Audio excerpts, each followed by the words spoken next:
Një punonjës i operatorit të shpërndarjes së energjisë elektrike në Lezhë humbi jetën pasi ra në kontakt me energjinë elektrike gjatë riparimit të një defekti në zonën e Rilos.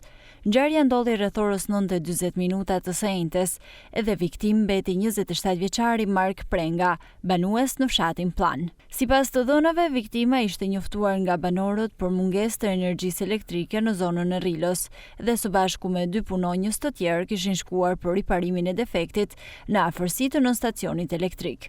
Nga veprimet e para hetimore rezulton se sapo ka hipur në shtyllë, 27 vjeçari ka rënë në kontakt me energjinë elektrike, pasi njëra nga linjat paralele kishte ende rrymë elektrike.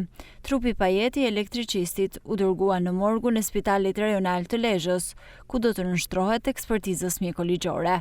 Ndërkohë, lidhur me ngjarjen, kanë nisur menjëherë hetimet. Policia në drejtimin e prokurorisë së Lezhës po verifikon nëse janë respektuar rregullat e sigurisë në punë dhe protokollet e përcaktuara.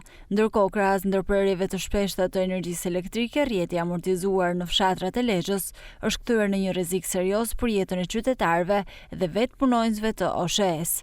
Mark Prenga është viktima e tretë brenda pak muajsh, pasi gjatë vitit të kaluar humbën jetën 2 qytetare, një vajzë e re dhe një grua, si pasojë e kontaktit me energjinë elektrike për shkak të shkëputjes dhe rënjes së linjave në tokë.